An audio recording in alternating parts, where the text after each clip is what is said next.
Bismillah. Assalamualaikum warahmatullahi wabarakatuh.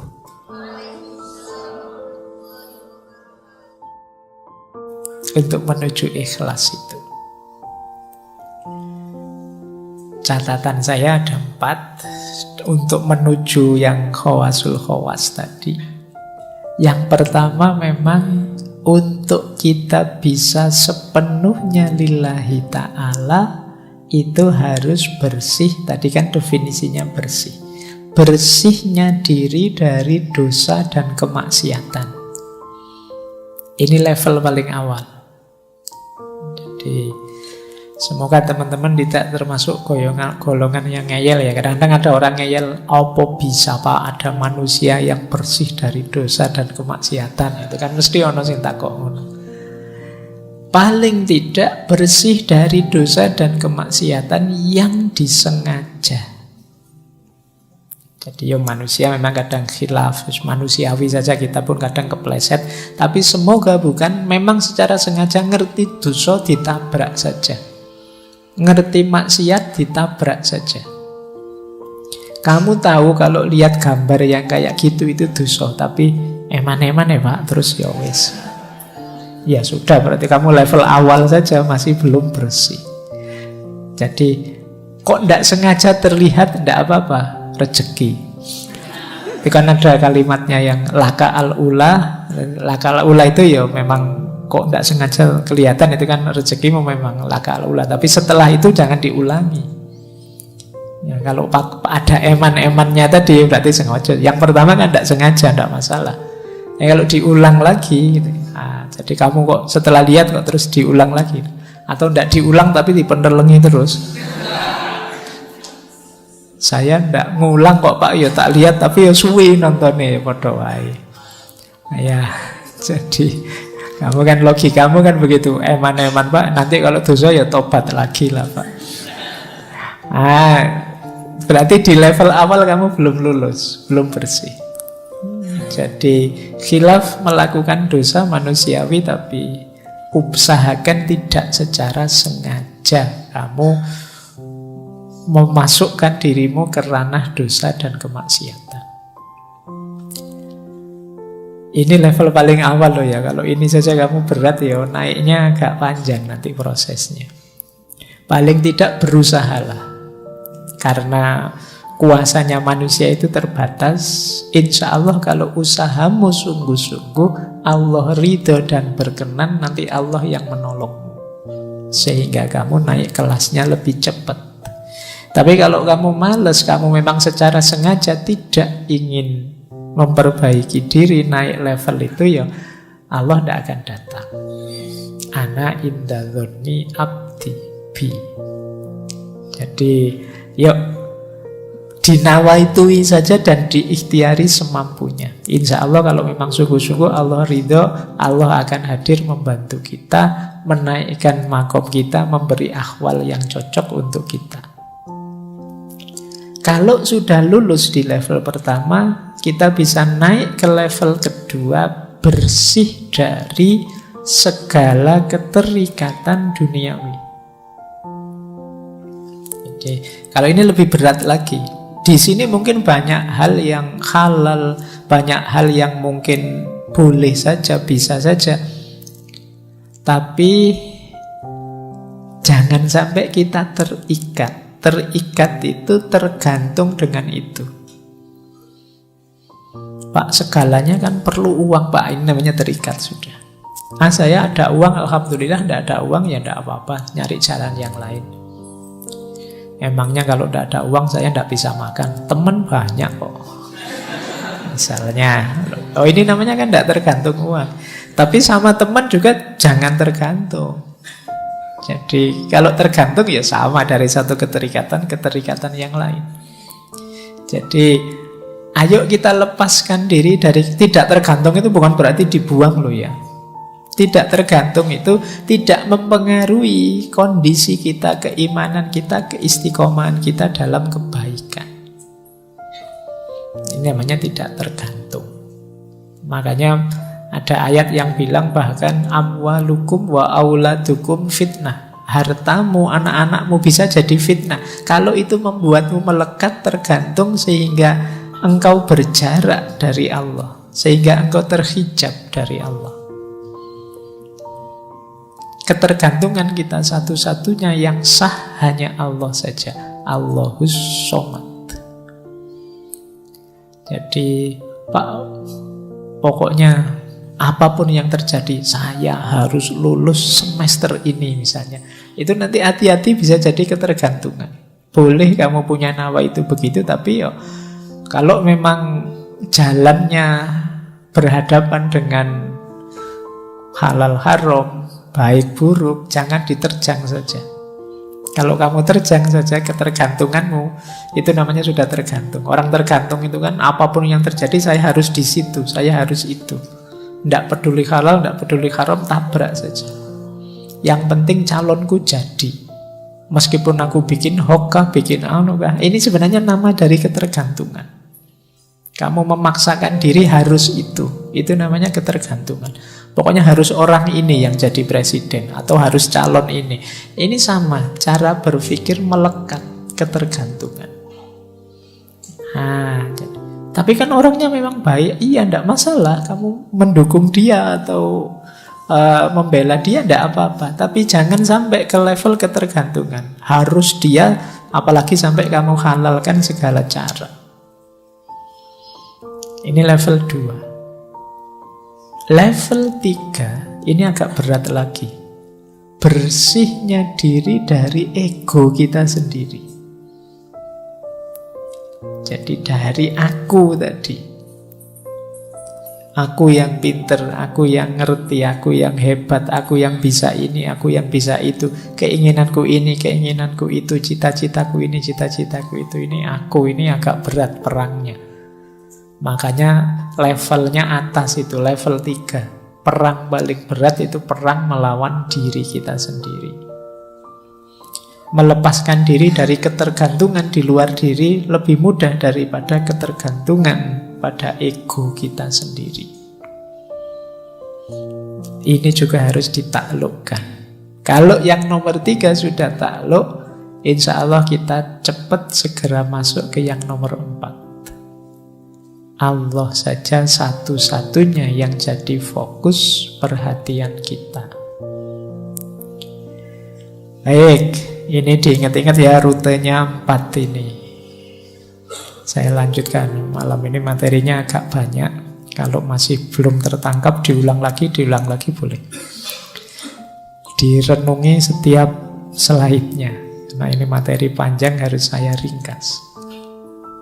Nah, ikhlas itu karakternya adalah tersembunyi.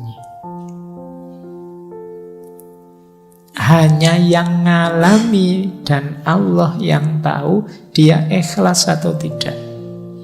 Maka kita tidak bisa memberi label orang, nuduh orang dia tidak ikhlas atau wah dia sudah ikhlas. Jadi ini salah satu cirinya ikhlas. Jadi ikhlas itu dimensi paling rahasia. Kata Syekh Junaid Al-Baghdadi, ikhlas adalah rahasia antara Allah dan hambanya. Tidak ada malaikat yang tahu dan bisa mencatatnya. Tidak ada setan yang tahu dan bisa merusaknya. Tidak ada hawa nafsu yang tahu lalu memalingkannya, membengkokkannya. Malaikat mencatat amal yang kelihatan dicatat. Tapi niat, motif dalam hati kita ikhlas atau tidak, hanya Allah yang tahu.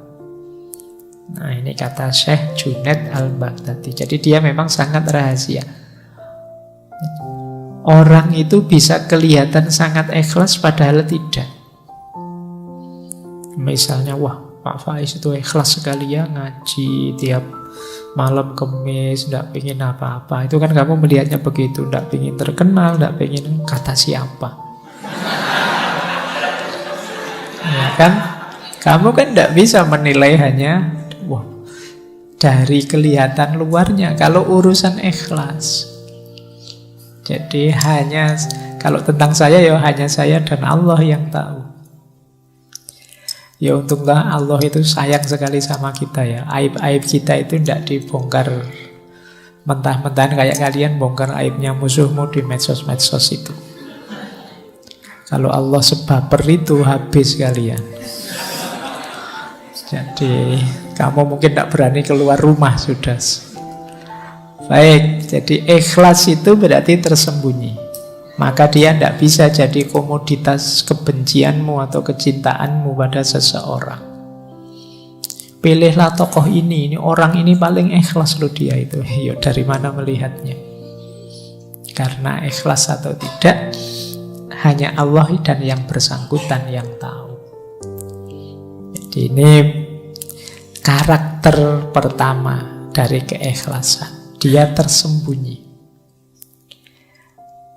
Kedua, nah, ikhlas itu kalau ini saya ambil dari Syekh Imam Haris Al-Muhasibi. Diingat-ingat ikhlas itu tidak untuk yang mubah, yang makruh atau yang haram. Pak, saya itu bohong tapi saya ikhlas kok, Pak. Nggak iso. Haram ya ndak ono hubungannya sama ikhlas. Saya tahu yang saya lakukan ini tidak boleh, Pak, tapi saya dengan tulus melakukannya. Ikhlas, Pak, enggak. Jadi kata Imam Haris Al-Muhasibi, perbuatan mubah yang tidak diniati mendekatkan diri pada Allah, ini maksudnya misalnya minum, makan, itu kan mubah. Tidak ada hubung, Pak, saya makannya ikhlas sekali loh, Pak. Kecuali kamu ada niat yang kamu hubungkan dengan Allah. Pak, saya makan ini, Pak, biar kuat ibadah, Pak. Nah, maka nawa itu saya makan biar kuat ibadah lillahi ta'ala. Kalau ini bisa. Tapi kalau tidak kamu niati untuk mendekatkan diri pada Allah, ya tidak ada hubungannya dengan ikhlas tidak ikhlas. Perbuatan makruh dan haram tidak mungkin dilakukan dengan ikhlas. Misalnya kata Syekh Haris, membangun rumah untuk kenyamanan diri, memandang sesuatu yang haram dengan dalih ciptaannya Allah. Yang kadang-kadang yang kamu lihat-lihat di HP tadi kan loh, yang tak contohkan tadi. Wah, ini kan ciptaannya Allah, Pak. Indah sekali, Pak. Luar biasa indah. Saya melihatnya mengagumi kebesaran Allah, Pak. Itu enggak. Kata Imam Haris, enggak. Dimarahi kalian kalau pakai argumen itu oleh Imam Haris Al-Muhasibi. Jangan sebut-sebut ikhlas dalam perbuatan itu, karena sedikit pun tidak mendekatkan dirimu kepada Allah. Jadi ini catatan. Jadi yang tadi ikhlas itu pasti tersembunyi, kemudian ikhlas itu tidak dalam yang mubah, yang memang dalam status kemubahannya, yang makruh dan juga yang haram. Jadi tidak boleh perbuatan haram kamu cari argumen dengan sudut pandang yang berbeda biar dia jadi halal atau ikhlas lillahi ta'ala. Pak, saya nyogok ini biar orang jahat-jahat yang mau nyogok itu tidak jadi masuk, biar saya saja yang masuk, saya kan orang baik misalnya. Nah ini tidak haram, itu ya tidak bisa kita ambil perspektif apapun karena zat perbuatannya sudah haram. Kalau yang mubah tadi bisa, mubah itu diniati untuk kebaikan lillahi ta'ala masih bisa, tapi kalau yang haram tidak bisa. Baik, jadi ini karakter kedua. Jadi ikhlas itu tidak untuk yang makruh, yang haram, dan mubah yang tidak diniati untuk mendekatkan diri pada Allah. Nah, buahnya ikhlas sekarang. Ini saya ambil dari Syekh Yusuf Al-Qaradawi. Syekh Yusuf Al-Qaradawi dalam kitab beliau Fit Thoriq Ilallah, An-Niyah wal Ikhlas. Ini saya sebut sumbernya, pengarangnya. Maksud saya ini kan mahasiswa-mahasiswa semua. Kalau ada yang ingin ngecek kitabnya silahkan, mungkin berkepentingan untuk bikin tulisan. Buahnya ikhlas itu antara lain jiwamu tenang. Kalau kamu fokusnya hanya Allah saja, yakinlah bahwa Allah tidak mungkin mengecewakanmu. Beda dengan yang lain. Kalau orientasimu Allah saja, jiwamu pasti tenang. Kalau jiwamu tenang, rohanimu kuat, mentalmu tangguh, tidak mudah terpengaruh. Kalau kamu rohanimu kuat, jiwamu tenang, istiqomah jadi mudah. Ini 2 minggu yang lalu kita membahas istiqomah ya. Berarti di antara tipsnya untuk bisa istiqomah apa? Ikhlaslah. Orang itu sulit istiqomah biasanya ketika ada motif lain dari kebaikan yang dilakukan. Misalnya kalian istiqomah sholat duha misalnya, terus niatnya, kata guru saya Pak, sholat duha itu sekian hari, sekian puluh hari, nanti mesti ada rezeki datang tidak disangka-sangka, min haitsu la yahtasib. Oh, terus kalian istiqomah berbulan-bulan duha. Kamu tunggu mana ini rezeki yang min haitsu la yahtasib ini kok tidak muncul-muncul. Akhirnya terus kamu jadi malas lagi, istiqomahnya putus-putus. Coba kemarin lillahi ta'ala saja lebih aman, lebih mudah istiqomah. Jadi memudahkanmu istiqomah itu ikhlas. Maka kebaikan apapun, ayo dinawaitui lillahi ta'ala. Lebih nyaman untuk jiwa kita, lebih mudah untuk kita istiqomah. Kemudian ikhlas itu bisa membuat yang mubah tadi jadi ibadah. Makan itu, kalau kita nawaitu lillahi ta'ala, biar saya kuat beribadah, ya, yang semula mubah dia jadi ibadah. Kamu jogging pagi-pagi, jalan kaki, biar apa? Biar sehat Pak. Kalau saya sehat nanti saya ibadahku tambah berkualitas, tambah bangun malam kuat, tambah. Ini yang semula mubah saja dia bisa bernilai ibadah. Kamu ngopi itu kan mubah saja. Nah, kalau kamu bisa ngatur niatnya, saya ngopi ini biar kuat melek Pak. Kalau kuat melek, saya bisa tahajudnya, bisa tidak terganggu oleh ngantuk, bisa. Loh, niatnya ibadah. Bukan nonton sepak bolanya, tapi ibadahnya. Jadi yang mubah bisa jadi ibadah kalau ditempeli ikhlas lillahi ta'ala, untuk kepentingannya Allah, ujungnya tetap Allah saja. Kemudian bahkan keinginanmu untuk ikhlas, nawa itu ikhlas, itu sudah ada pahalanya sebelum dilakukan, bahkan sebelum tuntas pun sudah ada keutamaannya, ada pahala-pahala dari Allah. Niat baik saja itu kan sudah pahala. Ya niat yang baik itu kan ya niat lillahi ta'ala. Jadi sebelum dijalankan kebaikan itu masih dalam bentuk niat saja untuk Allah, itu sudah pahala, apalagi sudah dijalankan. Kemudian tentu saja ikhlas itu membuahkan pertolongan dan perlindungan Allah. Kalau ini sisi vertikal. Sisi horizontalnya apa? Membuat kita kuat, teguh saat ada kesulitan. Jadi makanya orang itu yang orientasinya Allah saja, kesulitan apapun tidak membuat dia gelisah. Nah, itu seperti munajatnya Nabi waktu beliau dikejar-kejar di Taif, dilempari batu itu kan. Beliau bilang, in lam takun wadiban alayya fala ubali. Meskipun aku berdarah-darah seperti ini, ditolak oleh umatku sendiri, dikejar-kejar seperti orang gila, asal engkau tidak murka padaku ya Allah, aku tidak peduli. Oh, ini berarti apa? Mentalnya kuat, teguh menghadapi persoalan. Kalau cuma tidak lulus ujian, terancam DO, tidak masalah. In lam takun wadiban alayya fala ubali ya Allah. Tapi kalau tidak lulusmu karena malas, ya Allah marah. Jadi lakukan kebaikan semaksimal mungkin.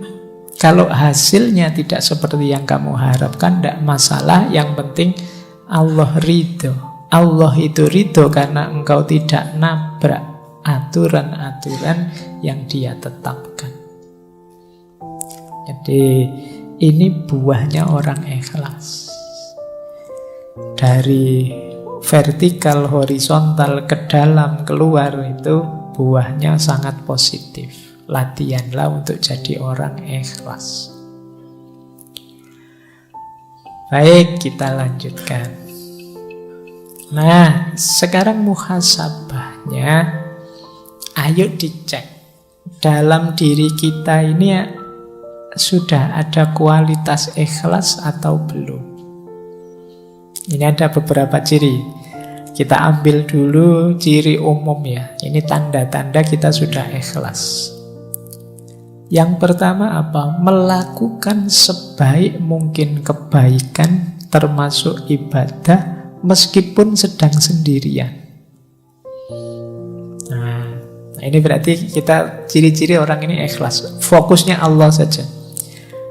Kalimat meskipun sedang sendirian ini penting. Karena kadang-kadang kita itu kalau pas banyak orang gayane, kalau ngimami suratnya panjang-panjang. Tapi begitu sendiri yo, kulhu sama ina atau ina. Cowopet sholatnya. Itu ciri-ciri kamu ada riyaknya. Jadi biasanya kan begitu, kita kalau ada banyak orang pamernya dikedepankan. Itu kemungkinan tidak ikhlas. Baik kalau pas banyak orang saja. Kalau tidak ada orang, aslinya kelihatan. Ini ciri-ciri belum ikhlas. Tidak lillahi ta'ala, masih karena orang. Yang kedua, masih mau mendengarkan nasihat atau petunjuk. Orang itu ketika ingin dekat dengan Allah, ingin perjalanannya lurus menuju Allah, itu biasanya takut salah jalan, takut tidak diridhoi Allah. Ini membuat dia tidak berhenti belajar. Ketika dia tidak berhenti belajar, ya dia terbuka terus untuk memperbaiki diri, biar tambah dekat dengan Allah, biar tambah dekat dengan Allah. Jadi cirinya orang ikhlas itu semangat belajarnya tinggi. Kenapa? Dia ingin lebih baik, lebih dekat terus pada Allah. Khawatir keliru, jangan-jangan mulutku saja yang lillahi ta'ala, tapi perbuatanku belum. Maka dia berusaha terus-menerus untuk belajar. Yang ketiga, orang ikhlas itu tidak ingin menonjol dan tidak suka dipuji. Ini mungkin mirip kita ya, cuma dibuang tidaknya. Kita kan ingin selalu menonjol, ingin selalu unggul. Kalau dicueki kita marah-marah. Jadi kalau ada yang muji, senang. Nah, ini kemungkinan ya kebaikan yang kita lakukan karena orang. Kan sekarang kita melakukan apapun kan kita posting itu kan, kita foto, kita posting biar orang tahu. Itu kalau tidak ada yang jempoli, tidak ada yang muji, tidak ada yang kita mungkin sedih sekarang. Sudah posting 1 hari lebih loh ya, ini kok yang jempoli cuma 2 misalnya. Ya, 2 itu pun ya cuma teman satu kamar. Nah, kita sering begitu, kamu gelisah melakukan, kamu nunggu dipuji orang. Padahal cuma satu kamarnya 3, berarti yang satu nggak jempoli juga. Nah, kita ingin hari ini kan peradaban hari ini tuh peradaban yang sering saya sebut istilahnya FOMO itu kan, fear of missing out. Kita khawatir hilang, ingin kelihatan terus, ingin menonjol terus. Melakukan kebaikan kalau tidak diposting kan kita rasanya ada yang kurang.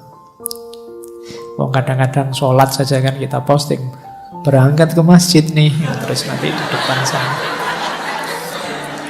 nah, ya kan, terus duduk paling depan nih misalnya, terus wah, terus itu kadang-kadang sholatnya pun kamu taruh HP-mu di syuting, ngaji juga begitu kamu ingin selalu kelihatan.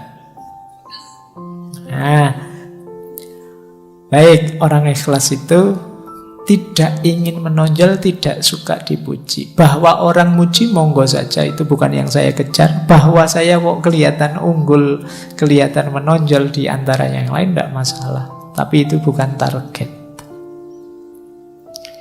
Kemudian selalu muhasabah. Tidak merasa sudah paling benar, sudah paling ikhlas, sudah paling nomor satu. Dan yang terakhir, lebih suka beramal diam-diam, secara rahasia. Nah, tidak suka pamer itu. Ini memang agak kebalikan peradaban hari ini. Peradaban hari ini itu orang selalu ingin kelihatan.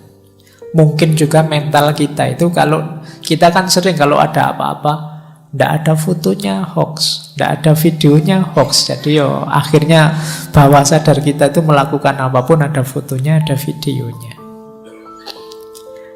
Jadi mungkin peradaban hari ini tuh bisa kita sebut peradaban riya. Pamer terus apa-apa pengen dipamerkan. Ini agak hati-hati ya, ini untuk jiwa kita agak masalah orang yang selalu ingin pamer. Kata Syekh Zunun Al-Misri lebih tegas lagi. Kata beliau, orang ikhlas itu adalah orang ketika dipuji atau dicela, dia tidak akan terpengaruh. Pujian dan celaan itu dianggap sama. Kalau dia yakin ini kebaikan, dipuji orang atau dicela orang, dia tetap melakukannya. Ada yang ngasih jempol atau tidak, saya yakin ini baik, ya saya jalan. Ini orang ikhlas. Yang kedua, lupa kalau sudah melakukan kebaikan. Ini berarti orangnya ikhlas. Misalnya sudah memberi utang teman bulan yang lalu, wah itu mungkin 10 tahun lagi masih diingat. Wah kamu dulu zaman kuliah kalau bukan. Jadi dieling-eling terus. Temannya hutang 20.000 saja. Ini kamu dulu itu 20.000 belum kamu bayar loh sampai sekarang.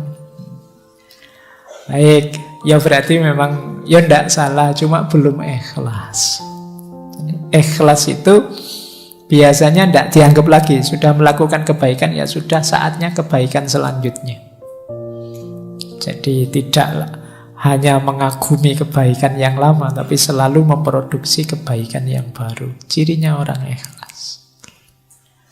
Terus yang ketiga, lupa hak-hak dari amal solehnya. Jadi tidak mikir reward. Wah, sampean melakukan ini itu harusnya dapat pahala sekian loh harusnya. Ya sudah apa-apa lah, monggo terserah Allah saja urusan besarnya balasan pahala. Tidak berpikir ke sana sudah. Menurut saya ini baik, ya sudah. Oh sampean rajin ke masjid loh. Wah berarti setiap sholat pahalanya 27 derajat. Ya alhamdulillah monggo, tapi fokusnya tidak ke situ. Jamaah itu baik, dianjurkan, ya saya ikut jamaah ke masjid. Pahalanya dilipat gandakan berapapun, atau jangan-jangan sekarang sudah tidak 27 lagi karena kursnya mungkin berubah. Itu serahkan saja pada Allah kalau tentang itu. Jangan-jangan kamu protes, zaman dulu 27 sekarang masih 27 juga ya harusnya. Monggo lah, pokoknya kamu jamaah saja lah sudah. Tidak usah terlalu dipikir hak balasan dan lain sebagainya. Nah ini ciri-ciri ikhlas kalau menurut Syekh Zunun Al-Misri. Baik, kita lanjutkan. Ada tips dari Syekh Ibnu Athaillah As-Sakandari. Karena tadi ada hubungannya dengan riya, Syekh Ibnu Athaillah menyarankan strategi uzlah. Namanya khumul. Khumul itu menyembunyikan diri, mengubur diri, itu khumul. Makanya mungkin ini istilah ini diserap oleh bahasa Jawa jadi kemul. Kemul itu selimut. Kalau kita pakai selimut kan tidak kelihatan. Kata saya Ibnu Athaillah, idfan wujudaka fi ardil khumuli, fama nabata mimma lam yudfan lam yatimmu nata ijuhu. Sembunyikan wujudmu pada tanah yang tidak dikenal. Sebab sesuatu yang tumbuh dari biji yang tidak ditanam tak akan berbuah sempurna. Kalau kesusu ingin tampil, kesusu ingin kelihatan, ya kita tidak akan tumbuh. Untuk bisa tumbuh, kita harus masuk dulu tidak kelihatan. Nah, ikhlas juga begitu. Ayo kita latihan ikhlas dulu, jangan kesusu pamer dulu. Jangan kesusu ingin dikenal, ingin tampil, ingin terkenal dulu. Ayo menyempurnakan diri dulu. Ayo melatih diri dulu sampai di level ikhlas yang kita tidak lagi punya pamrih duniawi, target-target yang tidak penting selain Allah. Kalau sudah mampu ikhlas, saatnya kita kelihatan. Pasti akan kelihatan. Maka strateginya menurut saya Ibnu Athaillah khumul. Jangan kesusu pamer, fokus saja pada perbaikan diri sampai ke level ikhlas. Jadi strategi pertama ini. Strategi kedua, di sini kita baru ketemu mahabbah. Untuk bisa ikhlas, hubungan kita dengan Allah, ayo kita tingkatkan ke level mahabbah. Tidak sekedar level formalitas, kewajiban, apalagi keterpaksaan. Kenapa kalau di level mahabbah lebih mudah ikhlas? Karena dalam hubungan cinta, orang itu yang jadi fokus, yang jadi perhatian, yang jadi target keinginan itu hanya yang dicintai. Dalam cinta orang bahkan mengorbankan dirinya, egonya demi yang dicintai.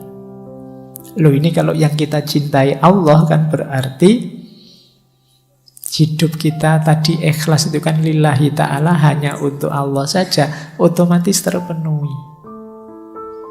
Jadi begitu relasi kita dengan Allah adalah relasi cinta mahabbah, otomatis tanpa diminta hubungan kita dengan Allah jenisnya jenis ikhlas. Jadi ikhlas itu kan yang dalam mahabbah itu kan cirinya apa? Mahabbah itu unconditional, tanpa syarat.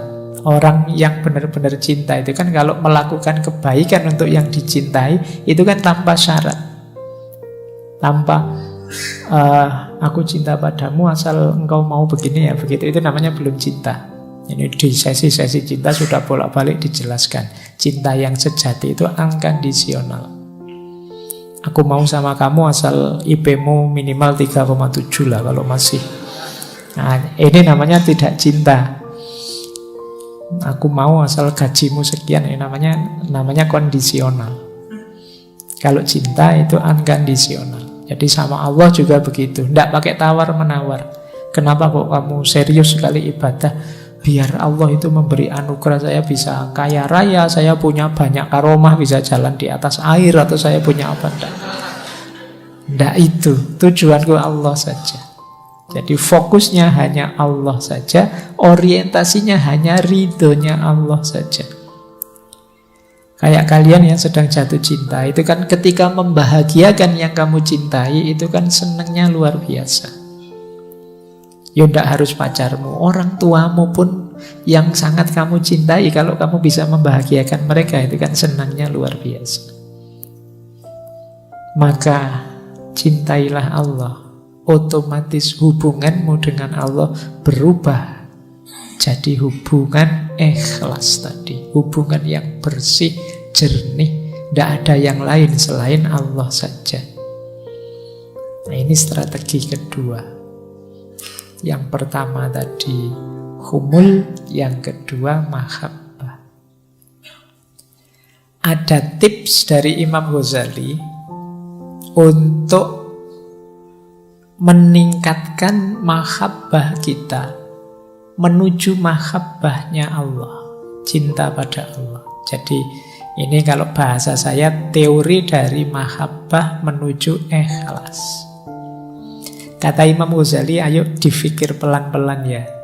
Orang itu sebenarnya secara alamiah itu harusnya mencintai Allah. Nah, ini rutenya ini. Yang pertama apa? Orang itu biasanya muhibbun li nafsihi. Cinta pada dirinya. Ini yang disebut ego tadi. Jadi ingin menyenangkan dirinya itu muhib li nafsihi. Orang ini karena ingin menyenangkan dirinya, muhibbun li nafsihi, pada akhirnya muhibbun lil muhsin alladzi ahsana ilaihi. Dia juga sebagai efeknya apa? Cinta pada orang yang berbuat baik kepadanya. Orang yang menyenangkan dia, membahagiakan dia. Nah, ini secara natural begitu. Orang itu secara alami cinta pada dirinya, berarti sebenarnya dia jika cinta pada orang lain yang membahagiakan dirinya. Nah, itu muhsin alladzi ahsana ilaihi. Berarti apa? Sebenarnya kita itu punya fitrah al-muhib lil muhsin. Kita itu sebenarnya cinta pada orang baik. Jadi karena orang baiklah yang punya kemungkinan berbuat baik padaku. Siapapun itu orang baiknya. Nah, kalau naik lagi satu level sebenarnya dari orang baik. Kenapa sih kok kita cinta pada orang baik? Karena dalam diri orang baik ada kebaikan. Berarti apa? Sebenarnya kita itu mencintai kebaikan. Kalau kita mencintai kebaikan, kalau kita berpikir lagi lebih dalam, sebenarnya ada Sang Maha Baik, yaitu Allah. Jadi semua tadi pada ujungnya, kalau kita mau merenung agak dalam, sebenarnya cinta kita itu harusnya sudah tumbuh pada Allah. Hanya saja selama ini kita tidak pernah merenung sedalam itu. Nah, ini nanti bagian yang harus kalian ulang. Dengarkan lagi ya, bahwa manusia itu pertama-tama dia pasti ingin membahagiakan dirinya, cinta pada dirinya. Otomatis berarti dia juga akan cinta pada orang yang membahagiakan dirinya, bisa membahagiakan dirinya. Orang baik yang bisa membahagiakan dirinya, berarti sebenarnya dia juga cinta pada orang baik. Siapapun orang baik, ini punya potensi berbuat baik pada dirinya, sehingga siapapun orang baik perlu dicintai. Orang baik itu disebut orang baik sebenarnya karena ada kebaikan dalam dirinya. Berarti yang kita cintai sebenarnya adalah kebaikannya. Kalau kita cinta pada kebaikan, jangan lupa ada Sang Maha Baik, yaitu Allah. Jadi puncaknya cinta itu harusnya Allah. Kita mencintai apapun dengan alasan apapun itu kalau ditarik ujungnya pasti Allah. Anda, Bapak, saya tidak cinta kebaikan, yang saya cintai kecantikan, keindahan. Loh, emangnya yang maha cantik, maha indah siapa? Kalau bukan Allah. Tidak kok Pak, saya cinta kegagahan. Kalau cuma indah, cantik, saya tidak terlalu tertarik. Saya suka yang maco-maco, yang tidak terlalu. Iya, yang maha gagah siapa lagi kalau bukan Allah. Jadi cintamu pada apapun, kalau kamu renungi sampai puncak, tetap ujungnya ya ketemu Allah. Jadi sebenarnya tidak ada alasan kalian tidak mencintai Allah. Berarti tidak ada alasan kalian itu melakukan apapun tidak secara ikhlas. Oke, saya lanjutkan. Nah, ini ada pendukung dan penghalang. Saya agak cepat ya waktunya. Ini real time sekarang, kalau di rekamannya mungkin belum nyampe 1,5 jam. Karena kita mulainya agak telat. Nah, pendukungnya ikhlas itu tentu saja ilmu, ini pasti. Tidak mungkin ikhlas bisa sempurna, utuh, utama tanpa kita paham apa itu ikhlas. Malam ini sedikit-sedikit kita belajar tentang ikhlas, itu paling tidak kan kita sekarang tahu bagaimana cara kita ikhlas. Maka ilmu jadi kunci. Yang kedua, sahabat. Ya tentu saja orang-orang sekitar kita mendukung. Kalau sekelilingmu orang-orang toksik semua, yo kamu tidak akan jauh-jauh dari situ. Cari teman yang enak. Jadi yang mendukung pertumbuhan jiwamu menuju keikhlasan. Yang ketiga, mujahadatun nafas, kemampuan memerangi diri, kemampuan mengendalikan diri. Semakin orang canggih mengendalikan dirinya, menguasai dirinya, semakin mudah nanti mengarahkan pada ideal-ideal hidup, termasuk keikhlasan. Yang keempat, jangan lupa isti'anatullah. Isti'anatullah itu kesadaran untuk minta pertolongan pada Allah. Jangan merasa sudah hebat, sudah bisa. Karena Allah lah yang membolak-balik hati kita. Yang kelima, sadar bahwa kita ini fana, dunia ini fana. Maka eman-eman pamrih amal baik kok hanya duniawi. Eman-eman pamrih amal baik kok hanya sukses sekarang. Hidup hari ini itu tidak segalanya. Jadi yang lebih hakiki besok setelah hidup hari ini. Nah, kesadaran ini akan memudahkan kita untuk ikhlas. Penghalangnya ikhlas tentu saja ada riya. Tadi dijelaskan ujub, merasa sombong, merasa besar, takabur, sombong, hasud. Selama masih ada kedengkian pada siapapun, sulit kalian ikhlas. Karena orang hasud itu targetnya bukan Allah, tapi hancurnya orang yang dia benci. Jadi, ini hati-hati, karena hasud itu kalian ingin orang yang kalian benci hancur. Kalian tidak sadar sebenarnya engkau sendirilah yang hancur. Karena kedengkian itu merusak dirimu. Makanya di surat Al-Falaq itu secara khusus kita diminta berdoa berlindung dari orang-orang yang hasud. Wa min syarri hasidin idza hasad. Karena orang hasud itu bisa melakukan apapun yang merusak, bahkan merusak dirinya sendiri tidak masalah, asal orang yang dia hasuti juga rusak. Nah, ini merusak keikhlasan. Peradaban hari ini kan antara lain diwarnai follower dan hater. Nah, boleh kamu tidak suka, boleh kamu tidak cocok, tidak setuju dengan sesuatu, tapi semoga tidak nyampe pada level hasud ini. Kebencianmu membuat cita-cita hidupmu hanya kehancuran yang kamu benci. Dan yang terakhir, munafik. Munafik ini orang yang antara ideal dan realitasnya tidak nyambung. Tentu saja tidak mungkin bisa ikhlas orang yang munafik. Jadi ini pendukung dan penghalangnya. Saya lanjutkan. Nah, riya adalah bukti kita belum ikhlas. Nanti di kitab-kitab tentang ikhlas selalu dikaitkan dengan riya. Riya ini antitesisnya. Orang yang belum ikhlas berarti dia masih riya. Cirinya 4, kata Sayyidina Ali. Yang pertama apa? Males kalau sendirian, rajin jika banyak orang, tambah rajin kalau dipuji, males kalau sudah dicela, dikritik. Nah, ini kalian coba ya introspeksi ya. Kebaikan apa yang sudah kalian lakukan selama ini, ada ciri itu enggak?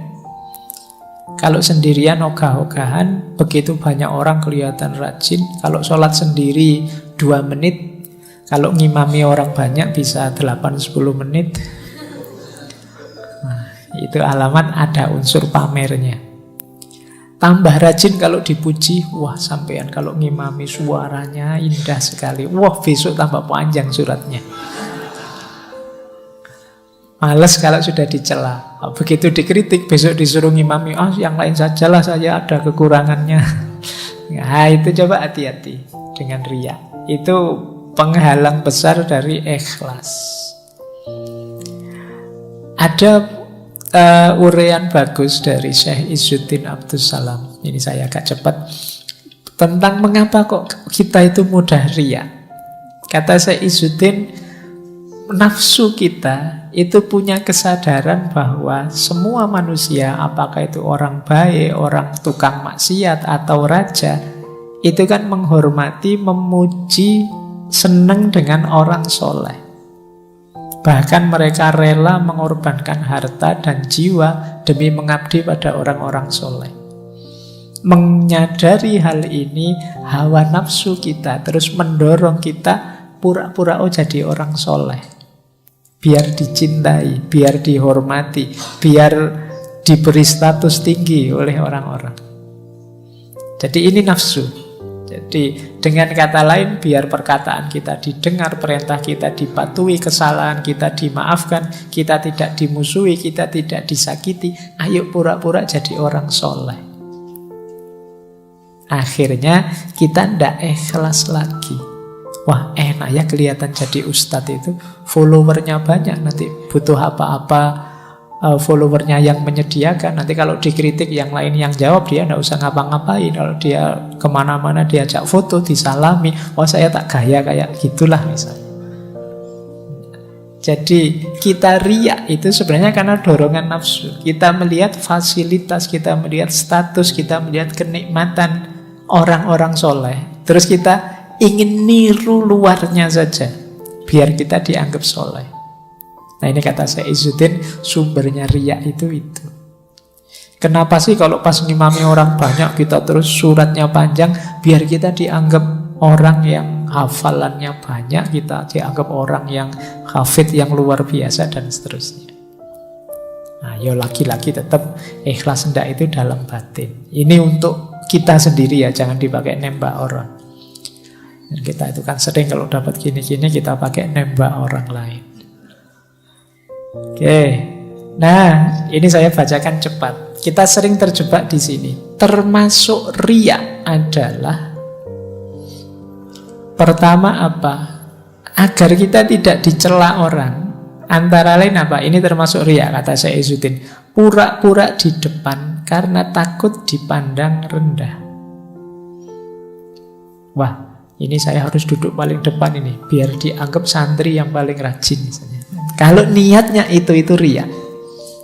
Jadi atau bersedekah karena takut dianggap pelit.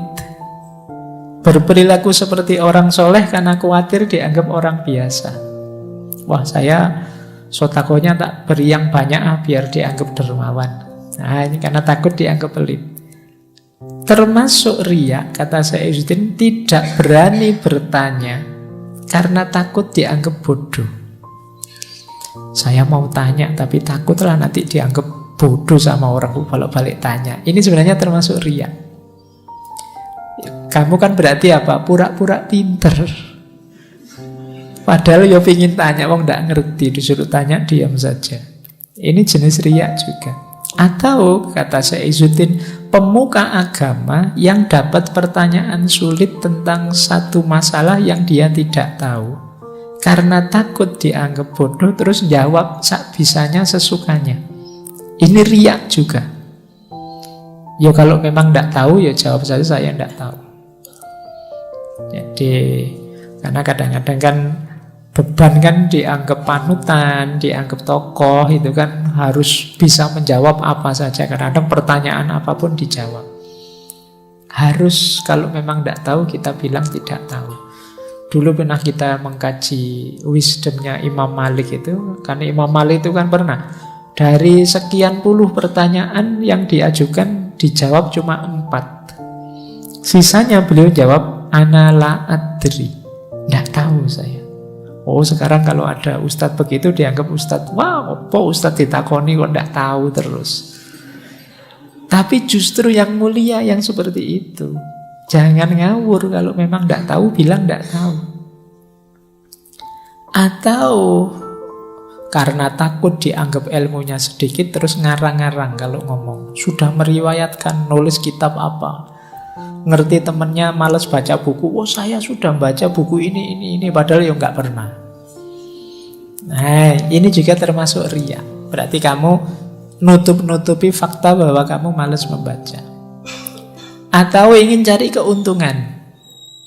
Misalnya ketemu orang yang ingin dimintai bantuan, terus kita pura-pura jadi orang baik, orang soleh. Nah, biasanya kalau sedang mau utang itu kan kamu ngomongnya halus, enak, biar kelihatan. Nah ini jenis riya. Aslinya kamu tidak ramah, tapi kalau ada perlunya jadi ramah sekali. Ini jenis riya. Atau pura-pura jadi orang baik biar tidak ditinggal teman. Pura-pura soleh biar temannya tidak pergi. Berlagak pandai dan amanah supaya dipercaya. Ini termasuk riya. Nah, termasuk riya juga kata Syekh Izzuddin meninggalkan ibadah karena takut riya. Ada ndak di sini misalnya pas nginep di kamar kosnya teman, biasanya sholat tahajud, tapi begitu di kamar kosnya teman mau sholat tahajud, anda enak nanti dianggap pamer biasa tahajud. Nah, kata Syekh Izzuddin justru itu jenisnya riya. Meninggalkan ibadah karena takut riya. Kalimatnya Syekh Izzuddin, setan menghasutmu untuk meninggalkan ibadah. Kalau hasutan itu gagal dan engkau tetap ibadah, setan akan membisikkan riya untuk merusak ibadahmu. Jadi oleh setan itu kita dilarang ibadah, kok masih tetap ibadah, kita diwas-wasi dengan riya. Kok kita bisa? Ndak, saya ndak riya lillahi ta'ala. Setan terus ngasih was-was lagi loh. Meninggalkan ibadah untuk menghindari riya itu lebih baik daripada beribadah tetapi riya. Nah itu tadi akhirnya kalian yang biasanya puasa karena di tempatnya teman, sudahlah ndak usah puasa saja, nanti kelihatannya kok kayak pamer. Ini juga riya. Jadi beribadah, tidak beribadah karena takut riya, itu termasuk riya. Kata Syekh Izzuddin, itu dustanya setan. Meninggalkan ibadah karena takut riya itu bukan ikhlas.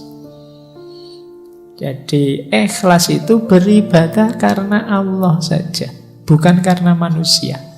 Meninggalkan ibadah karena takut dilihat orang, itu berarti tidak karena Allah lagi, tapi karena manusia.